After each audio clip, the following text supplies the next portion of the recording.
Well, then after that, he says, but there are others who don't deride me, the Mahatmas. They're great souls. They're always bowing down before me. They're always worshiping me. So he contrasts, the foolish who don't accept him and those who do accept him. And then he says, just a few verses ago, let's see, what verse was that? Yes, Satatam Kirtayanto Mam, so that famous verse, always chanting my glories, endeavoring with great determination, bowing down before me. These great souls perpetually worship me with devotion. So these are the opposite of those the fools who deride Krishna when he descends in a human form. So then he says in text 15, others who engage in sacrifice by the cultivation of knowledge worship the Supreme Lord as the one without a second, as diverse in many and in the universal form. So first Krishna is pointing out the Mahatmas, or the pure devotees, and then he talks about others who are in some ways devotees. They're worshiping him, but they're worshiping him indirectly. And he gives these three categories here. They worship him as one without a second, as diverse in many, and in the universal form. So then from there, he goes on to the series of verses that this is, you'll find often in Bhagavad-Gita you could make groupings of verses that deal with different points. So here, then Krishna begins, but it is I who am the ritual, I the sacrifice, the offering, and so on. So as Krishna is saying, there are persons who worship me indirectly, and one of the ways they worship Krishna indirectly is through his universal form. The universal form is the way that we can perceive Krishna, in a sense, actually. In the Srimad Bhagavatam, 3rd chapter of the 1st canto, we have Krishna's incarnations. So there are, 25, I think it is, something like that, incarnations that are listed there. Then after all those incarnations, the universal form is mentioned. But there it's said specifically that this universal form is not a transcendental form of the Lord. It's actually a kind of imagination. So even though it's often mentioned as a form of the Lord, Krishna's universal form, it is and it isn't his form, because it's not a transcendental form. So Krishna's form is actually Satchidananda Vigraha. So it's really just a conception. It's a way of bringing atheists closer to Krishna, or those who can't conceive that, for example, God is a two-handed cowherd boy, bluish color, playing a flute, and so on, for whom that is just too far of a leap from their atheism. Well, start thinking about how great this universe is, and think about how there's somebody behind it all. So you can think of this universe as his body. So this is a kind of meditation. In the beginning of the 2nd canto of the Bhagavatam, the beginning of 2nd canto, Shukadeva Goswami begins to speak. And Shukadeva Goswami, it's interesting because first of all, he's answering, he's answering Parikshit Maharaj's question, what should one do at the time of death? Or what should one do with one's life, and what should one do at the time of death? So Shukadeva Goswami, first he gets right to the point. Basically he says you should chant Hare Krishna. You should glorify Krishna, hear about Krishna, think about Krishna. But then he begins to describe a process of self-realization. The first step in God realization, actually, it's called. So he starts talking about God realization. So what does he talk about there? He talks about a yogi going to a secluded place and sitting down and meditating. And what does that yogi meditate on? He actually meditates on the universal form of the Lord. So there we hear about how the rivers are his veins, and the mountains are the stacks of his bones, and so on. These descriptions of, as if it's some gigantic body, this whole universe. This is a kind of meditation. And Shukadeva Goswami prescribes it for beginners in self-realization. It's called the first step in God realization. So this is a way to approach God, but it's not actually a form. It's just it's a kind of a help. We sort of pretend, you might say. Of course, on the other hand, we can say that this is Krishna's body in a sense, because it's his energy. It's nobody else's energy. And it doesn't exist independently. So it's also coming from him. So there's some justification, you could say, in that sense also, to say this is a form of God, even though it's temporary and God's form is Satchidananda. So this, what we're reading about in this section of verses, of which the one we read today is part, is how, actually there are a couple of things that are described here. It's about the universal form, how that is Krishna in a sense, and also about worshiping aspects of that universal form, which includes the demigods. The demigods are also part of Krishna's universal form, because they're managers of this universe, and the universe is, of course, the universal form.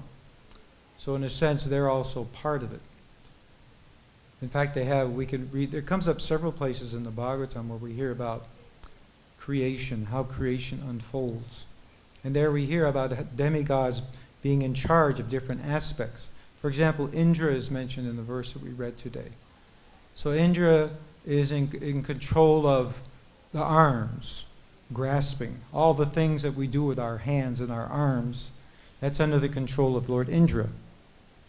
And locomotion, walking, that's under the control of Vishnu. Now it comes up, as I said, a few places. Usually probably just says Vishnu or Lord Vishnu. In one place it's mentioned in brackets, not the Lord Vishnu, but a demigod named Vishnu. So somehow either Vishnu, Lord Vishnu, or demigod named Vishnu is controlling our locomotion. We can't walk without his help. So we can worship the demigods, and because they're so powerful in their aspect of the universal form, they can reciprocate with us in different ways.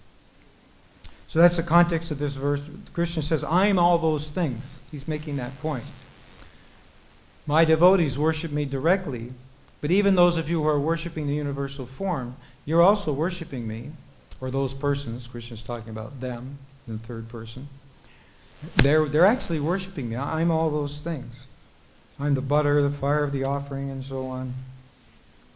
I'm the father of the universe, the mother, the support, all these things. He says, I am the goal, the master, the witness. I am the heat. I withhold and send forth rain.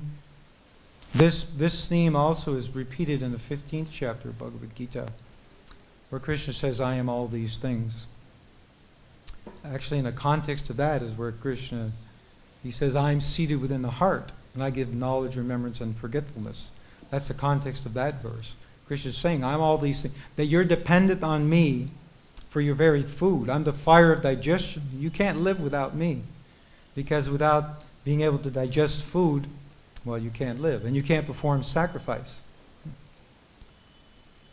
Actually, we're told there's one Vedic shloka, Atmanam sarvato rakshit. One should always protect himself, basically, is the idea. Tato danam, tato yagyam, I think it says. And why? It says why. Basically, the idea is you should try to stay alive. You shouldn't just, be reckless with your life and take great chances, but you should actually try to stay alive. Rakshit, it's in the imperative move. You must do this. You must protect yourself. Then why? To perform yajna and to perform dana. Dana means charity. So that you can give charity, so you can perform pious acts. Of course, we would say not just ordinary pious acts, but so that you can perform devotional service. So Krishna says that just to protect yourself, just to sustain yourself, you're dependent on me. This, of course, there are two things, especially, in the 6 principles of surrender. Accept what is favorable, reject what is unfavorable. So 2 of those are, we should see Krishna as our protector, and we should see Krishna as our maintainer. So they're actually 2 different things. If you think about, like parents, for example, they have to do both things. They have to protect their children, and they have to maintain them, too. So the devotee thinks Krishna's doing both of those things. He's protecting me from danger, as he's done so many times and showed throughout the scriptures. And he's also maintaining. So he's giving us the food. Anad bhavanti bhutani, he says in the third chapter of Bhagavad-Gita. Perform sacrifice so that you can get rain, and rain will give you food, because that's how you subsist in this world. So what is that sacrifice? Krishna says, I am that. All those aspects of the sacrifice, I am all of those things. So specifically in today's verse, it talks about a certain aspect of sacrifice. Those who study the Vedas and drink the soma juice. So to study the Vedas, what are the Vedas? In the generic, actually the word here is Trividya.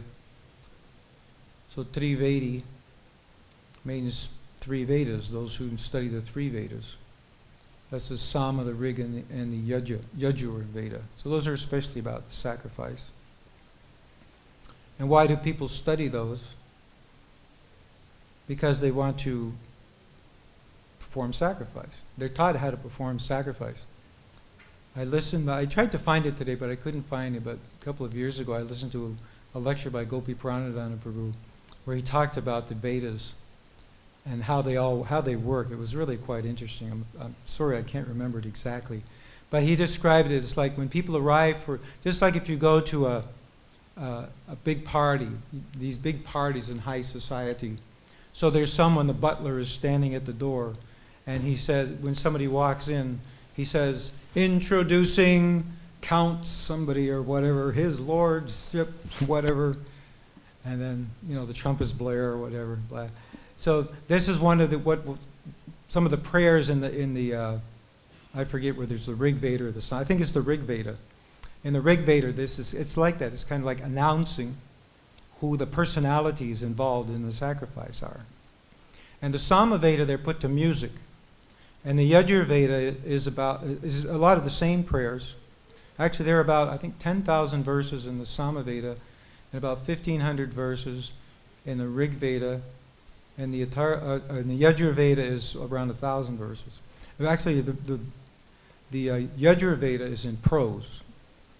And the first two, Sama Veda and the Rig Veda, those are in meter.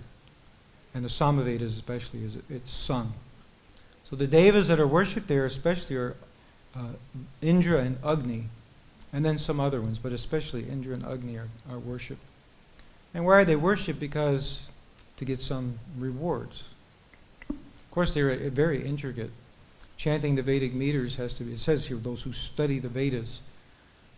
So if you're studying them in the Sanskrit and you're practicing how to recite them, it has to be done exactly right. We know the story of Vritrasura. So the idea was to get somebody who would kill Indra, basically the enemy of Indra, but it turned out because one syllable was chanted long instead of short, it ended up being backwards. So the Vritrasura was created, and he became the person who was killed by Indra. So it has to be done exactly right. Hare Krishna Maharaj. And now when we, of course, we tend to struggle with Sanskrit, and we try to get the meter right, but we don't have to worry about tone. But if you're chanting the Vedic mantras, you actually have to you can't sing off tune, you can't sing off key. You have to sing it exactly in a certain tone. And even if you're off by half a pitch, then things aren't going to come out right. So people study the Vedas very intricately. It takes many years, of course, to get the Sanskrit right. And even today, of course, no one is studying, well, maybe some people are, but generally speaking, to chant the Vedic mantras properly. At least not in ISKCON. If we're studying Sanskrit, it's for other reasons, not to chant the Vedic mantras properly, the original Vedic mantras. So here it's also said they study the Vedas and they drink the soma juice. So this always sounds interesting. What is the soma juice? Actually, you can look it up on Wikipedia, and they have their speculations about what it is. They think it's some herb and some intoxicating herb. But Prabhupada never spoke of it in that way. It's something apparently not very easy to get. We often hear about Indra would like to go to sacrifices when there was a lot of soma juice, and he would get intoxicated by it. Now what that intoxication is, apparently it's something different. It's not like drinking alcohol or something. It's some other kind of intoxication. But Indra, He liked to do that. So apparently getting soma juice is not that easy. There's a sacrifice performed, and it has to be ritually extracted, and so on. And somehow it's purifying. Here it's said in this verse, those who drink the soma juice, what is the word? Puta papa. The drinkers of the soma juice, soma pa, they become puta papa. Puta means purified, and papa means sins. So just by that very act, it's purifying. Prabhupada explains here in the purport how by performing even regular Vedic sacrifices, there's some purification that takes place. Generally, we may think that, well, we get purified by bhakti, but not karma. What are the sacrifices are karma kanda. We might think, well, there's no purification there. But here, actually, it said there's some kind of purification.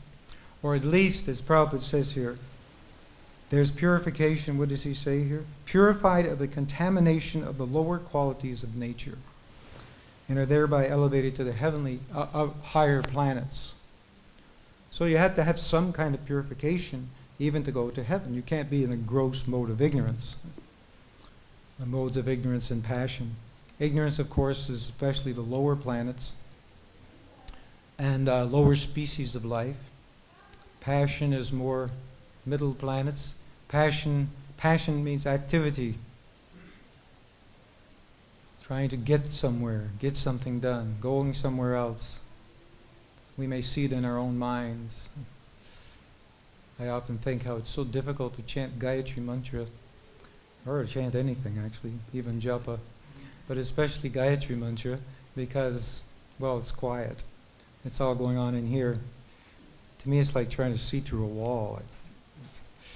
It's hard.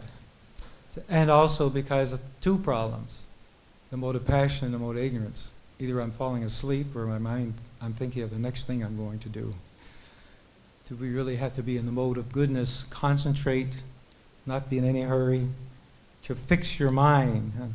That requires the mode of goodness. So that kind of quality also is required to properly execute Vedic sacrifices, at least to some degree. There has to be done exactly right. Now, there are four priests, well, there are four main priests in performing Vedic sacrifices. And there is a referee priest. Make sure, maybe one of those four, make sure everything is done exactly right. Like, oh, you messed up. You have to say that again. You didn't put the accent right. Better get it right or we'll be in big trouble. And this has, of course, the rituals are so exacting. Everything has to be done exactly right.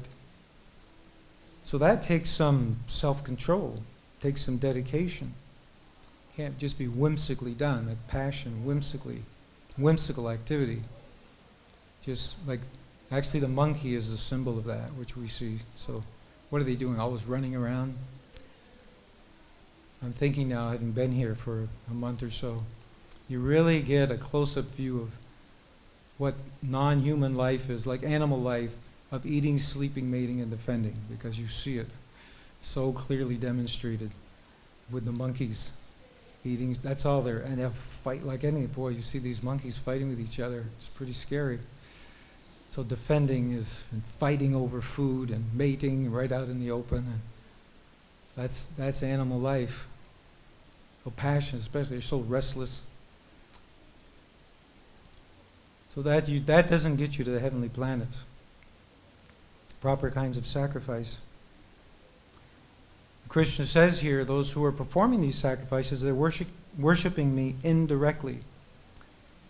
Because the demigods, as I said, they're considered part of the universal form, and they're representatives of Krishna.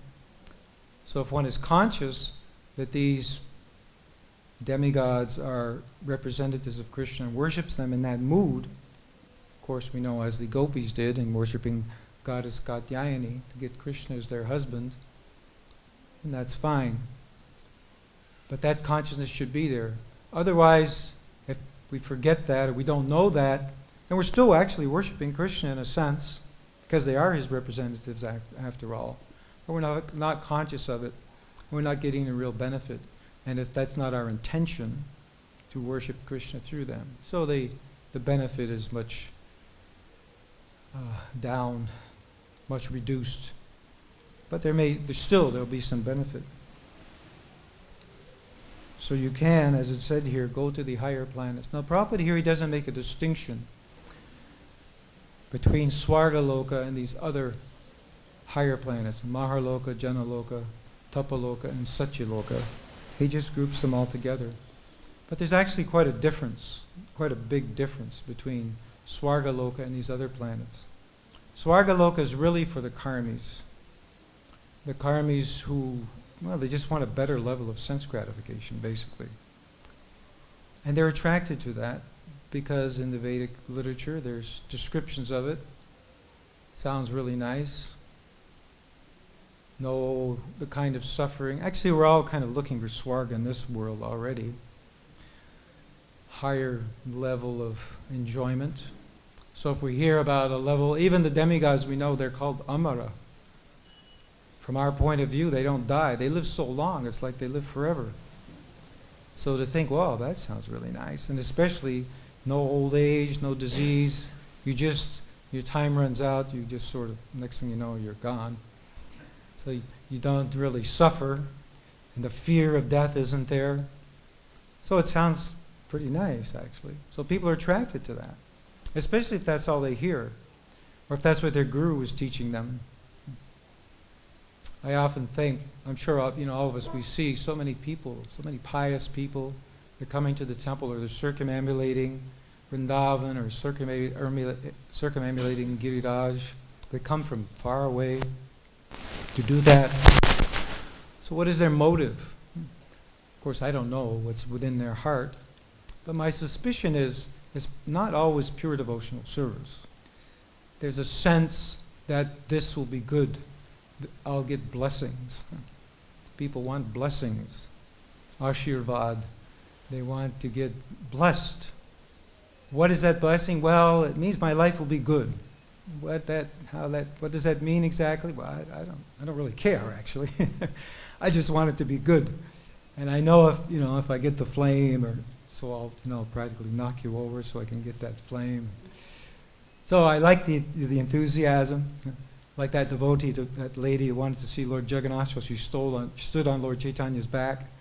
And he said, I wish I had such utsaha, I wish I had such enthusiasm to see Lord Jagannath. So I wish I had such enthusiasm that they have to get the mercy of the Lord. But do they really know what the goal of life is? What they should be aspiring for? Probably not. Because as Prabhupada would point out over and over and over again, that people are just misinformed. They have a poor fund of knowledge.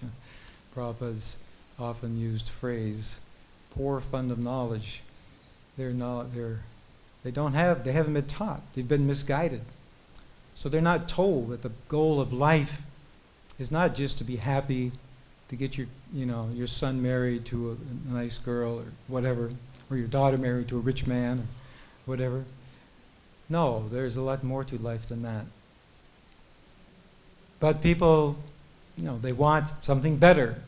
So there are those who, they want to go to heaven to get something better. But it's a material conception. I'll enjoy better, I'll eat better, I'll have beautiful girls and so on, and enjoy in beautiful gardens and all these things. But Maharloka, Janaloka, Tapaloka, Maharloka, Janaloka, Tapaloka, these places are different. There they perform sacrifices all the time. You can read about it in Brihad Bhagavatamrita, when Gopakumar goes and visits these places. So these are places for personalities like the four Kumaras and the Navayogendras. They, especially Tapaloka. And Maharloka, there are grihastas there, but they're always performing sacrifice. That's what they do. They're not enjoying beautiful girls and pleasure gardens and so on. They're performing yajna. And the yajna Purusha personally comes there. So they're constantly getting the darshan of the Lord, the yajna Purusha. So they're very elevated souls.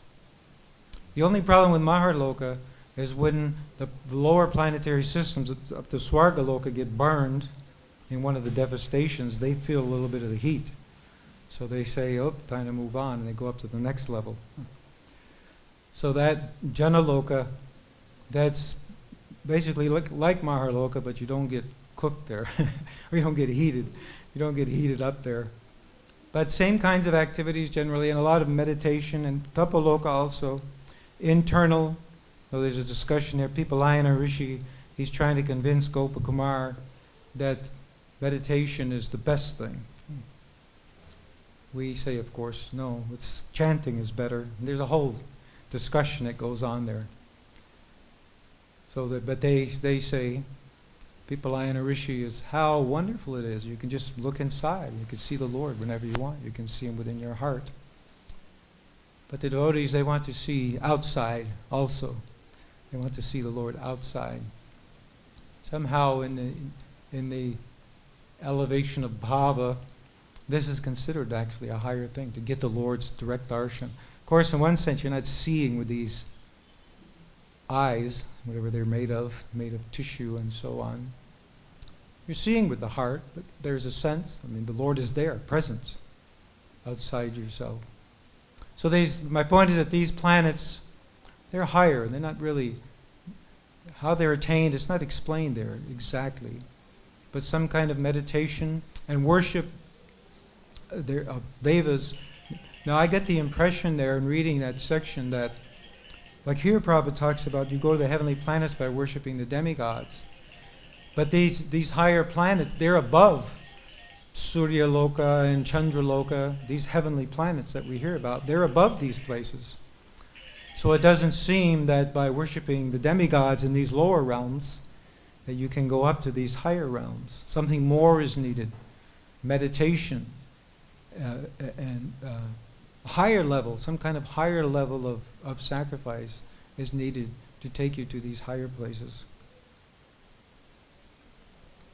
So, but here, the context of this verse here is actually talking about going to, here, specifically the planet of Indra is mentioned.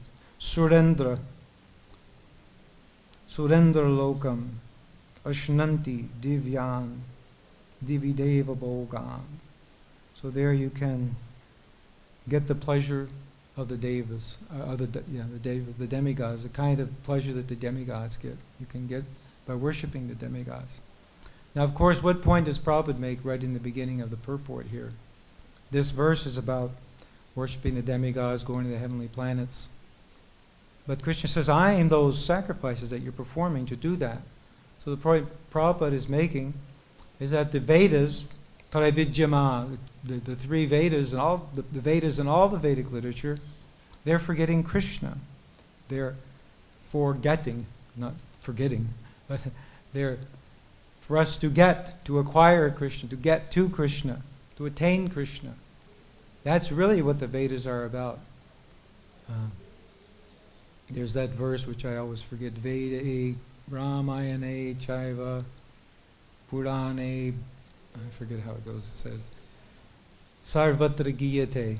Anyway, the last line is, it says, throughout all of the Vedas, the Ramayana, the Mahabharata, the Puranas, Adavante Chamadyeta, from the beginning, in the beginning, middle, and end, only Lord Krishna is glorified. Hari Sarvatra Giyate. Yeah, that's the last line. Hari Sarvatra Giyate. Only Lord Hari, Krishna, is glorified. That's actually what it's all about. All of these Vedas, which of course is interesting because it's very hard to find Krishna in the Vedas. He's hidden in there. I mentioned last time I gave class, it was quoted, a couple of verses from the Gopal Tapani Upanishad were quoted about Krishna, Govinda, having Satchidananda Vigraha. So this particular Upanishad was quoted because it's not so easy to find Krishna in the Upanishads or in the Vedas. Gopal Tapani Upanishad we like because very directly Krishna is spoken of there. But this verse that I was trying to quote, but couldn't remember very well, Hari Sarvatra Giyate, it's from the Hari Vangsha. You know, the Hari Vangsha is called an appendix to the Mahabharata. And I always had it in my mind, well, usually an appendix to a book. Of course, the Mahabharata is an extremely long book, so can say it would have a long appendix. But usually an appendix is, a few pages at the end of a book. I just discovered recently, I didn't know this because I'd never read the Harivangsha, that it's something like 15,000 verses. It's almost as long as the Bhagavatam. It's quoted quite often in our books, especially in reference to Krishna's pastimes. Sometimes the pastime is elaborated on somewhat in the Harivangsha, so our acharyas quote it, or Srila Prabhupada quotes it. So the Harivangsha makes this point, that the Vedas are ultimately all about their glorification, Hari Sarvatra Giyate. They're about, from the beginning, in the middle, and at the end, only Krishna is being glorified, or Hari is being glorified in the Vedas. So this is the point. Of course, this is Prabhupada's style in his Bhagavad-Gita, to bring in Krishna every time, repeatedly, over and over and over again. Because we Kali Yuga-ites, we're pretty thick-headed, so it has to be really beat into us. Krishna is the Supreme Personality of Godhead. And of course, he's speaking, and he's saying here himself, Traividyamam, there are me. The three Vedas are me. So he makes the point very clearly. I was just reading some academic paper, and someone was pointing out that so many scholars, of course we know this, they just take a word like this as directly me, and they say, no, it doesn't mean Krishna. It means something else. It means the Brahma, impersonal Brahman, some kind of something else. Of course, we know Prabhupada would quote that, who was it, Dr. Radhakrishnan, who said, Krishna's not talking about himself, he's talking about the impersonal unborn within him when he's speaking. Don't surrender to Krishna standing before me, before Arjuna, but something else. Krishna's representing something. So Prabhupada, of course, challenges that over and over and over again in the Bhagavad-Gita. He says, no, Krishna is speaking. When he says Mom, he's saying me. He's pointing to himself, me. I'm talking to you, Arjuna, you and me. You surrender to me. That's the point. And these things he's pointing out here and in so many places in the Bhagavad-Gita. This is me, and this is me, and this is me, and this is me. All of these things. So you surrender to me, and then you have everything. There's nothing else to get. This, of course, is a definition of Shraddha. By performing bhakti, a devotional service to Krishna, everything else is taken care of. You don't have to do anything else. You'll accomplish anything. Any other responsibilities, they are fulfilled. All your other dharmas, they're fulfilled by service to Krishna, because Krishna is everything. That's one reason why we try to understand this point, why Krishna makes this point. No, I'm everything. So what else do you need to do? Then surrender to me. Everything is taken care of by that. So this is the context of this verse. It comes in a whole line of them. There's one more actually in this section, where Krishna talks about, okay, you can go to the heavenly planets, but then what's going to happen? You're going to have to come down again. You don't stay up there. You run out of gas. Just like you're flying an airplane, you can't stay up there forever. You run out of fuel eventually. So you run out of fuel. Your karma credit fuel runs out eventually, and then come back down again. That's the nature of karma activities. So Krishna says it's foolish, actually, to worship the demigods. Those who worship the demigods, their minds are bent, basically, is what he says. Vritta jnana, their twisted mentality. They're not thinking straight, another way to put it. They're not thinking straight. Because why go just temporarily? You're just going to have to come back here. Go to some place where you never have to return. Go to my abode, he says. My abode, you don't have to come back. Because it's purchased with eternal credits, you might say. You can stay there forever with him. All right, let me read the verse again. Traividyamam somapaputa papa yagyarishva swargatim prartayante te punyamasajya surendra lokam ashnanti divyan divideva bhogan Those who study the Vedas and drink the soma juice, seeking the heavenly planets, worship me indirectly. Purified of sinful reactions, they take birth on the pious heavenly planet of Indra, where they enjoy godly delights. Any discussion? Questions, comments, extensions? Sankarshan Prabhu. I heard that Prabhupada said in many of his disciples Prabhupada said that I heard that Prabhupada said that many of his disciples will be going to the Swarga Loka. I can't quote exactly where he said that, but it is interesting. When Jayananda Prabhu passed away, you may know there are two letters basically in the context of that. When Jayananda Prabhu passed away. So the first letter was written to Jayananda Prabhu, and in that letter, Prabhupada said that you may have gone to Krishna, or you might have gone to the heavenly planets where you will enjoy for 10,000 years before returning here. So Prabhupada did indicate in that letter that it's possible for his disciples, even someone on Jayananda Prabhu's level, to go to the heavenly planets temporarily. But in the second letter to Rameshwara Prabhu, he spoke about Jayananda, and he said, actually he said a few things, but one thing he said is that because you were hearing Krishna Kirtan, that I'm confident, I'm paraphrasing, but basically that idea that you went to Krishna. Krishna has given you a fitting place for your service. I think the phrase is what he used. So, but still, it was interesting in that first letter, Prabhupada did indicate that even his disciples might go to the heavenly planets. So, yeah, of course, we're sometimes cautioned, well, don't plan on that, because 10,000 years from now in Kali Yuga, what's that going to be like? What's it like already? Can't imagine how it's going to get worse. But it will. It will get worse. And there'll be fewer. Of course, even there's a grace period of Lord Chaitanya's 10,000 years. So if you go to the heavenly planets for 10,000 years, even if it's earthly years, with to speak of demigod years, maybe that grace period is going to be over when you return. It won't be such a favorable situation for executing Krishna consciousness. So that's why Prabhupada always, you look up the phrase in the database, back to Godhead. See how many times it comes up. Prabhupada was encouraging us also, always. Should be our aim. Of course, our aim is prema bhakti. Our aim is to be the servants of Krishna ultimately. That's the side benefit, is that we'll go back to Godhead. But Prabhupada also encourages that way. There are many ways to encourage us to progress, do what we have to do. So he certainly did encourage us in that way. Yes, go back to Godhead. Don't stay in this place.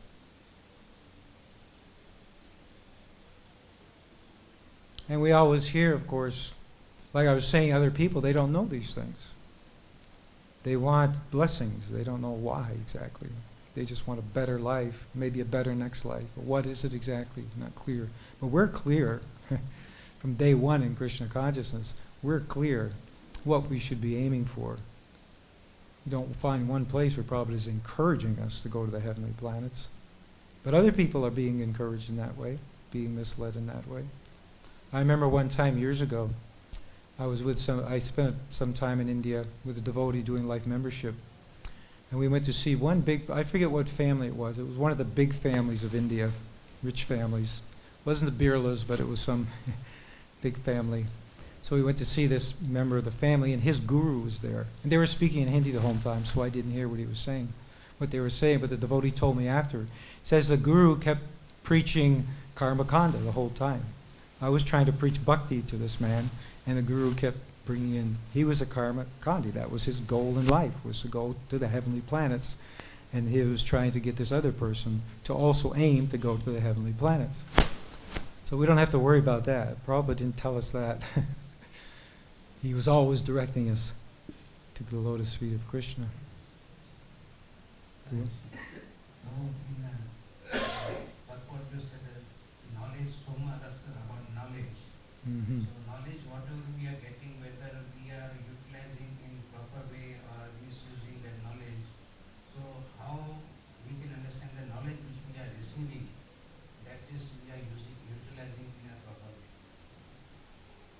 Well, that's part of the knowledge we have, how to use it in a proper way. We're given knowledge, and that knowledge is not just, it always has context to it. What is the knowledge for? It's for advancing in Krishna consciousness. So, I don't know I can't think of what you mean exactly in the sense of knowledge. What knowledge would we misuse? I suppose one could get knowledge of the Shastra and become a preacher and get pratishta and so on, get fame and so on, and misuse it in that sense. Because if you know things, then maybe you get some respect and so on. But still, we have the other knowledge, the first quality of a devotee is humility. So we're always guided. That's the thing with Srila Prabhupada. There's no lack of guidance. We have knowledge on all sides. We're protected on all sides. Because, of course, that's how you're supposed to approach a guru. I like this verse, tadvidi pariprashnena. So prashna means to ask, question. Pari means around. So you ask all around. Devotees are able to ask Prabhupada so many things. He made himself accessible. Of course, he laid everything out in his books, but he also made himself accessible for darshans and morning walks. And devotees would ask him different things. So Prabhupada answered, in the history of the world, no Vaishnava was ever recorded as much as Srila Prabhupada. The recorded words of Srila Prabhupada, it's just astounding how much is there available to us. So every question has been answered. So that question also, how not to misuse our knowledge, we're always, we're cautioned to be real Vaishnavas. Don't misuse the knowledge to make yourself some big person. Again, it's all due to Prabhupada's careful guidance, how he trained us. He put everything out there. He would often talk about how people are misguided or misinformed or misled. They don't actually know what we know by Prabhupada's mercy. There's no need for us to be in ignorance. It's all there. So how to protect ourselves? Prayer, humility, the association of devotees, everything Prabhupada gave us, hearing Bhagavatam class.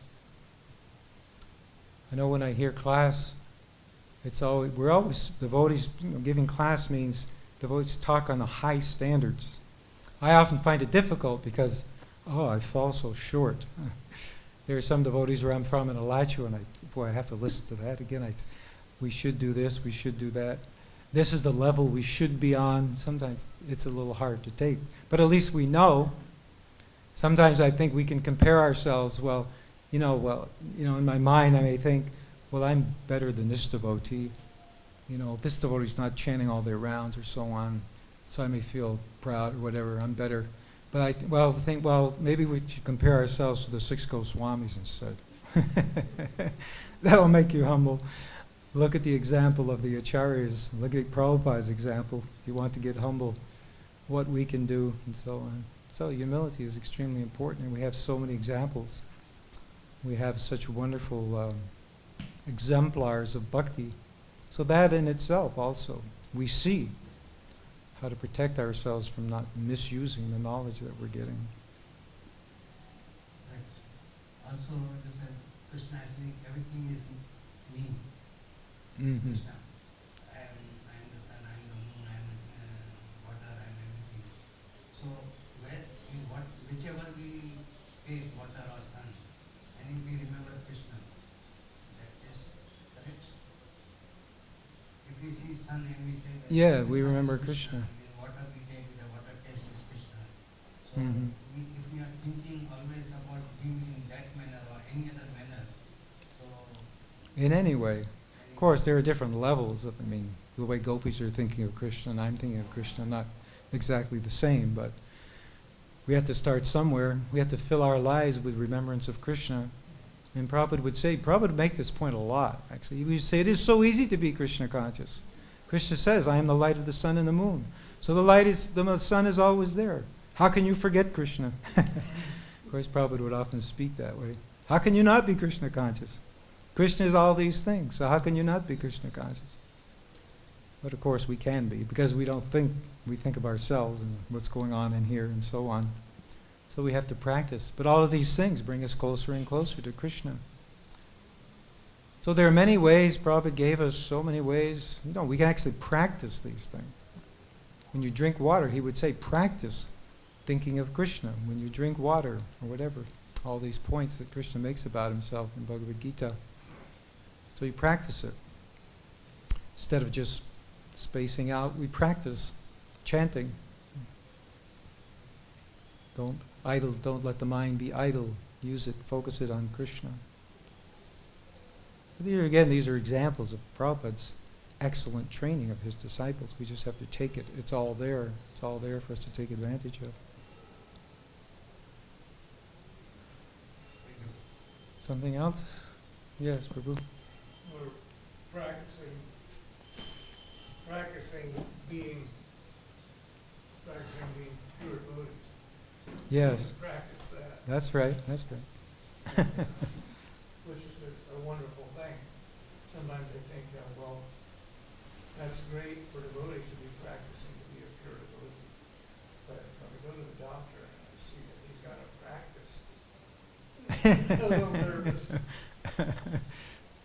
The wonderful thing about Krishna is that he sees our endeavor and he accepts that. You don't want a surgeon who's just trying, but Krishna accepts us even though we're just trying. So that's a wonderful thing about Krishna. He accepts our attempts even though they're not perfect. He sees that. I was just hearing a lecture the other day Prabhupada was giving where he gave the difference between the fly and the honeybee. And the fly goes for the sore and the honeybee goes for the honey, the good thing. So Krishna is looking for the good in us, and he amplifies that. He amplifies that. The Vaishnavas also, they do that. Of course, they also train. They have to see the fault, help us up. So both things go on. We get pushed from behind or kicked from behind, and we also get pulled from the front or attracted. You might say Maya is kicking us from behind and Krishna is attracting us from the front. So these are all helping us in our progress. And Krishna appreciates that we're trying to move forward even though we're stumbling along. Prabhu, you had something? No. Okay, anything else? Oh, here, Prabhu. It just came to my mind while we were speaking about Prabhupada writes about Janaloka, Tapaloka, Mahaloka. And I was thinking, is there anywhere else that these planetary systems are described except in Bhagavad-Gita? And most of all, why in Bhagavatam? I was curious, why Shukadeva Goswami speaks about 7 lower planetary systems? Yeah. Doesn't speak about 7 high, maybe some idea. Yeah, I don't know why he does. Actually, I listen to the Bhagavatam a lot. I recorded translations myself, and I listen to them, and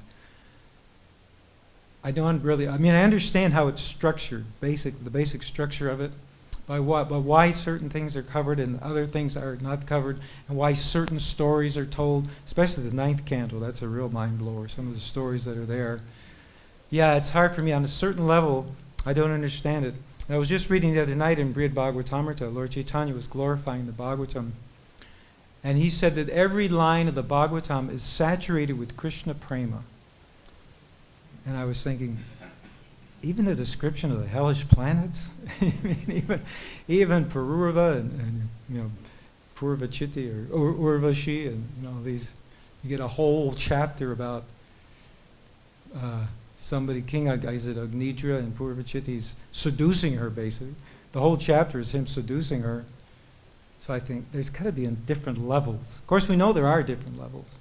Vishwanath Chakravarti Thakur spoke of 5 levels, at least at the first verse of the Bhagavatam, the fascinating commentary. So, why in the Bhagavatam, it's hard for me to understand from that kind, strictly literary point of view, you might say. And the fact that it's taking you step by step up to the lotus feet of Krishna, the 10th canto, it's not obvious to me how that's happening as you progress through the Srimad Bhagavatam.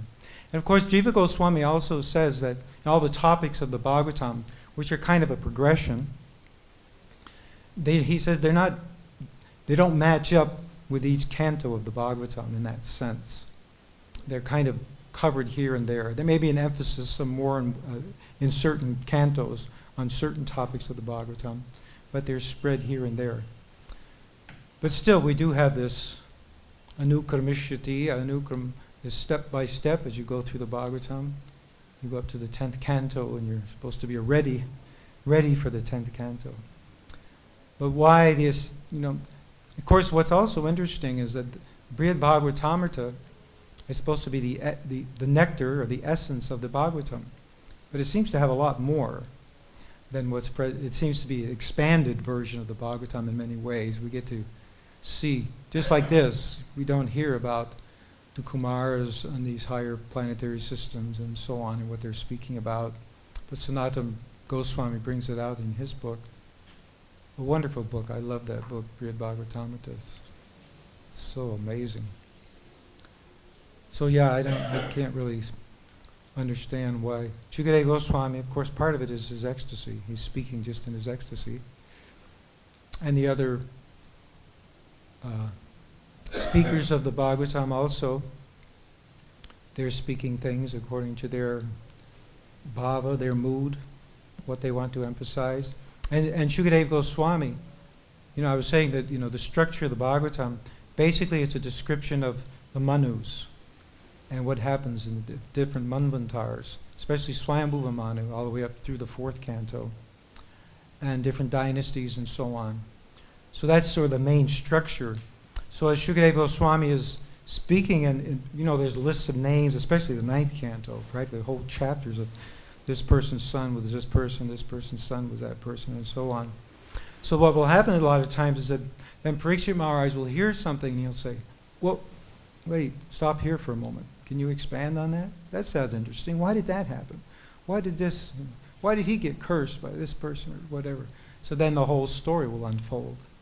So a lot of times that's just the way it works. Of course, the Mahabharata and Ramayana are also like that with all these side stories. So the Bhagavatam also has that. So a lot of it is, you might say, in a sense, spontaneous, or at least it appears that way. Because Parikshit is hearing, and he hears something that sparks his interest, and he asks about it. Then Shukadeva Goswami elaborates, and so on. So, although Parikshit Maharaj did ask specifically, can you describe, you mentioned something about the structure of the universe, can you elaborate on that? And Shukadeva Goswami chose to elaborate on it, as he did, according to his mood and his message, whatever message he wanted to transmit to Parikshit Maharaj. He chose his words and his lessons. All right, we'll stop here. Srila Prabhupada ki jai.